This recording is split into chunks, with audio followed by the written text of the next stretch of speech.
Okay, I'm going to get really, I don't know, raw, personal, not personal, but something very real, how I'm dealing with it. And hopefully in the process of sharing that, you will find something helpful. So yesterday got news that a very, very dear friend of mine passed on. And at first, my temptation was to feel like, what? Are you kidding? Like, what? Like, it doesn't make sense, right? You go into shock. And immediately, as you know, with this process, with understanding the divine law of life, we know life is eternal. We know life is never ending. Life is spirit. Life is love. Life is substance and eternal. And there is no end and there is no beginning, and it is all there is. So the illusion of death has no power to impress us. It has no power, it has no substance, it has no stuff in it to impress us to the point of dragging us into darkness. Because that's the temptation, is to just like think of all of the wonderful things, and like there's been an end. Like that's the temptation. There's been some end to good, like somehow good or love or expression has stopped, and that's the lie, because life never stops being expressed. Life is ever expressed. So another mutual friend was reaching out for help, and I just went into, turn to God. It's like, okay, God, there need to be some ideas here to share. I'm best friends with the wife, and this was another friend.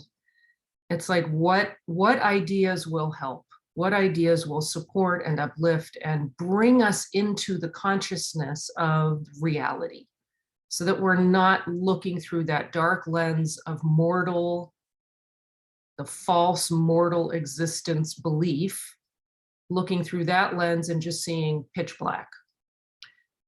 So an image, there's, that, and I wish I should have looked it up before I came on this morning, and I don't, so I can't attribute it, but I believe it's a Native American saying, or maybe it's a Rumi quote, I don't know. You can never step into the same river twice. And I love that quote, that idea, because that so expresses what life is. Life, the river, ever flowing, ever active, ever sourced. It's an eternal sourced flowing stream. And those who look from the shore and look onward and sort of observe somebody else's experience and flow, or your two rivers blend, and your two rivers are blending, and then they come together, and they're together for a while, and then they come to the fork and they part. But the river still goes. The river's still flowing. There's no stopping the river. There's no stopping the expression of life. There is no end to that. I've experienced it myself twice. I know there's no end to it. I know that when the human sense of things, we transition from this sense of things, nothing ends. Life does not end. You are still you. We are still who we are. There's no end to identity. There's no stopping life being expressed as you. You are an eternal idea in mind. Individual, constant, ever expressed, ever growing, ever progressing. And that's the other thing that the belief would try to sort of ingrain in thought, is that somehow progress has ended for an individual, or growth has ended for an individual, expansion has ended. It's like, absolutely not. Absolutely not. Growth, progress is a law of God. That's a law. That's something that happens whether you like it or not. It's like, if, you know, for some people who kind of want to get out of this life, it's like, sorry, you're not done yet. And if you take your own life, you got that to deal with. So that's not a great idea. Not that anybody is thinking of that, but there's just no end. And so for some of us, that's really comforting. So for some of us, it's like, oh my gosh, really? I got to deal with this? Like, yeah, you got to keep dealing with it. So you might as well have fun with it now. Like, don't wait and think, oh, well, I'll deal with that later. It's like, you will deal with that later. So deal with it now. Deal with the beliefs of limitation now. Deal with the beliefs of ending now. Like, deal with age now. Deal with age when you're feeling young and frisky, because young and frisky is just as much a lie as old and decrepit. It's the same lie, that somehow your age has something to do with your level of intelligence, your level of progress, your level of understanding, like all of the things that we attribute to hanging out on the planet for a while. It's all a lie. You are ever sourced in infinite good. That is your source. It's the source of your being. That doesn't change. It doesn't fluctuate. It doesn't start small and grow big. It's infinite forever. Like, there's no beginning, there's no end to infinity, and there's no beginning or end to the infinitude of all. You are the expression of all. You include all right ideas right now. Think about that. You include all right ideas in this moment, right now, because now is all there is. And that concept of nowness is actually really helpful when you're confronted with the belief, the illusion of death. Now is reality. No past, no future. The belief that something has ended, well, are we here now? Yes, we are. And after the illusion of that transition called death has occurred or come to thought, or you've passed that veil, you will realize that now is still now, and nothing changes. Consciousness, aware of new things, aware of a different reality, more aware of the absolute oneness with the divine. This feels a little bit sometimes like we're separate from the divine because of this experience. And when this experience dissolves in thought, that oneness with the divine becomes extremely clear. There is no separation between mind and idea. There is no lag time between mind and idea. And to that false ego, there seems to be a little lag there. That's not the reality. There is no lag. There's nothing between mind and idea. Mind and idea is one. So I do quote the book Science and Health with Key to the Scriptures a lot, Mary Baker Eddy. She just nails it. She just nails the truth. She gets it. She was way ahead of her time. Prophetic, really. And quantum physics is now catching up to what she was saying over 100 years ago. One of the things she says is, the great miracle to human sense is divine love. And the grand necessity of existence is to gain the true idea of what constitutes the kingdom of heaven in man, the grand necessity of existence. So if we're not gaining a little bit more each day of our understanding of the kingdom of heaven in man, the kingdom of heaven, what is that for you? What is your thought of that? Really take some time today to dwell on that for yourself, because that is existence. The kingdom of heaven within you is the reality of your being. Be familiar with it, like get to know the kingdom of heaven. What happens in that place in terms of this belief we're talking about today, in terms of the belief of death or finiteness or something ending? What does the kingdom of heaven know of that? Nothing. And from the standpoint of the kingdom of heaven, all is life, all is mind, intelligence, substance, principle, governed and held securely in the divine infinite all. There is nothing that can argue against that within it. If all is good and all is well, there's nothing in there that can argue against it and say there's some other reality going on, because there isn't. So anything that is an antithesis to that is a lie, is an illusion of the sense that we are separate from, the sense that source isn't infinite, the sense of that. So what we're doing is we are overcoming that false sense. That's what healing is. It's letting that belief dissolve into its native nothingness. And it does dissolve. It does. For God so loved the world, this is in the Bible, for God so loved the world that he gave his only begotten Son, that whosoever believeth in him should not perish.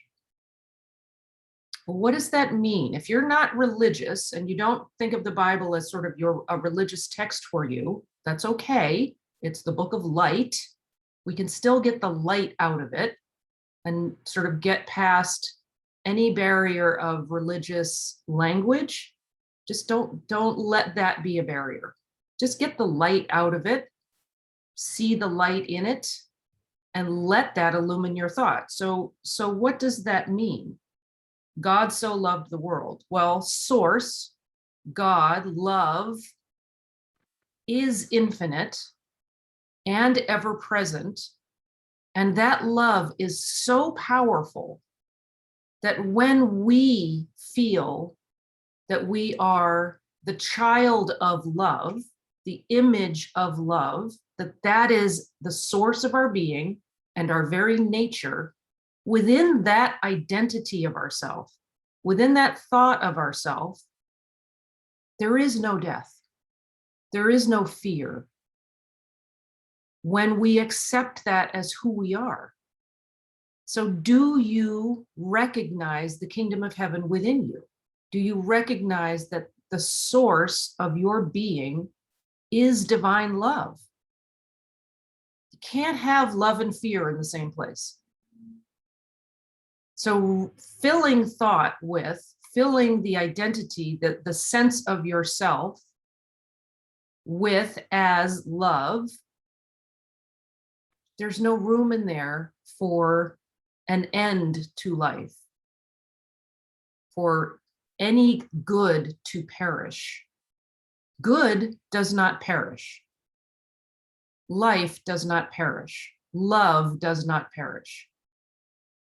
So we can take those illumined ideas and concepts out of the Bible or any other spiritual text that has been put in sort of the religious category. Don't worry about that. And those of you who are religious, like, great. It's like, I'm not falling on either side. I'm just saying, don't let anything be a barrier to you. Don't let that difficult relationship you have in your life be a barrier to the good that's in that relationship. Like there's gold everywhere. If we get distracted by the tension in a relationship, instead of seeing the gold in the relationship, all I can say is don't be tempted. See the gold, see the love, because love is everywhere. And nothing can keep you from seeing it. Nothing can keep you from experiencing it and feeling it and being filled by it to the point where nothing else can be there. No fear, no death, no anxiety, no illness, no pain. None of that can exist where there is love. So look into love, feel love, experience and live love. It really does come down to that. Okay, let's bring it in.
The other thing to think about is humor.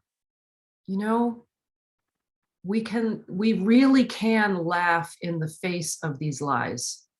We really can. As much as that's difficult, especially around the belief of death, to like interject humor. Oh no, it's too soon. Like, don't do that. It's like, you know what? What I want to text to my friend is, are you having a Pop-Tart for breakfast? Because that's all he ever had for breakfast was black coffee and a Pop-Tart or a cinnamon bun, but something really sweet and sugary and ugh.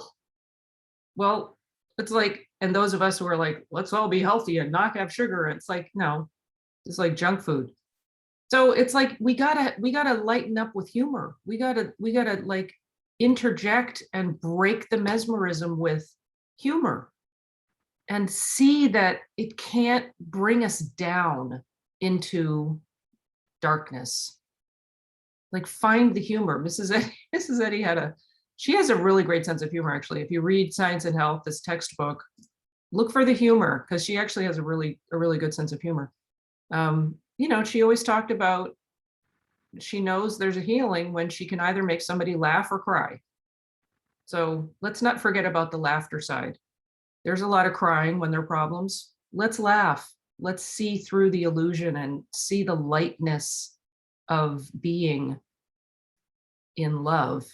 There's a lightness to love that, you know, we can really take on and feel, so that we don't get into that heavy place of mourning and grief and all the BS that goes along with that whole belief, which is just a belief, an illusion.